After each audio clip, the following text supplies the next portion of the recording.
Hey guys, Jack Dallas here. Today I wanted to discuss once again the topic of how natural gas and oil pipeline construction is contributing to the current Syrian Civil War. Um, I did a video on this previously, and you can go back in my YouTube video history and kind of just go ahead and watch that yourself. But today specifically, I wanted to talk about the Qatar-Turkey pipeline.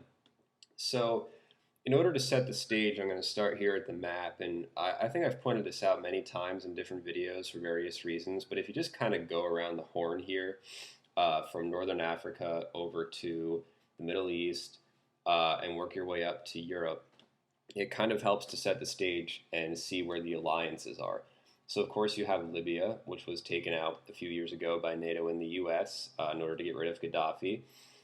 Pretty much the same thing happened in Egypt. We have Israel, which is playing on the U.S.'s team. Jordan, which is playing ball with the West, also helped out by letting ISIS soldiers be trained there before they were sent into Syria. Saudi Arabia obviously is cool with America. Iraq, America took out. Iran, America is trying to take out. And Turkey is playing ball with America. And that pretty much leaves us with just Syria, where the current civil war is happening.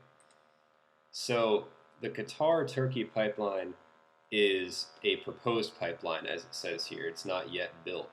I think one of the key things to realize here is that this pipeline involves two proposed ideas and aims to sort of, I guess you would say, accomplish a couple of things. One is to make a ton of money for every country involved in the pipeline.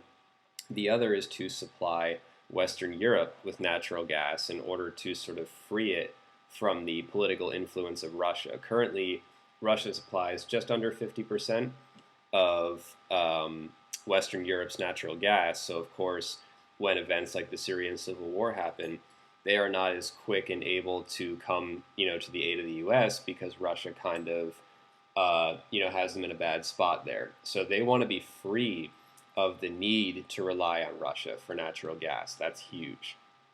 So the South Pars North Dome gas field is the field that this project also aims to kind of expand as well. This field is, as it says, the world's largest gas field, and it's shared between Iran and Qatar. One of the things that's interesting is that, as I said earlier, there were two proposed plans for the pipeline that they want to build.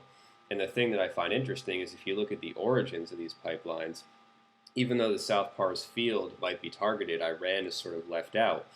And that is, of course, because nobody wants to help Iran out in the West. And secondly, because I think we're all geopolitically assuming that Iran is going to be taken out at some point. So, of course, they don't want to play ball and set anything up until their puppet government is in. But as you can see, Plan A starts over here in Qatar, goes through Saudi Arabia, so we're good so far. And it would be okay to make it to Turkey if it weren't for Syria. So this, of course, is where the problem comes in. Now, Plan B sort of bypasses Syria and uses Iraq, which is already in Western hands, and makes it to Syria. I think one of the things that's not pointed out often enough is why there are also sort of geographical reasons why the Plan B could be difficult. Um, if you look at sort of a zoomed out map of that area that I was just showing you, you'll notice that the land coming up from the Kuwait area to Iraq through Syria, if you just kind of look at the territory itself, it looks like it's fairly easy to build on, not too mountainous, not too crazy. Obviously, it's Plan A for a reason, and it's also a very direct route. If you look at the line you could draw up here leading to Turkey, it's pretty efficient, and it looks like comparatively not as difficult. Whereas, if I zoom in here, this is the border of Turkey and Iraq. Now, of course, Iraq is in Western hands, and that might be a leg up for the people that want this project to go forward, the people who are against Russia and Assad. However, if you see here, this is the territory they would have to build the pipeline over. It's very mountainous, very treacherous. I'm sure it could be done, but it's probably not ideal, and it's probably going to cost more and be less efficient and more prone to hazards. So I kind of just wanted to point that out.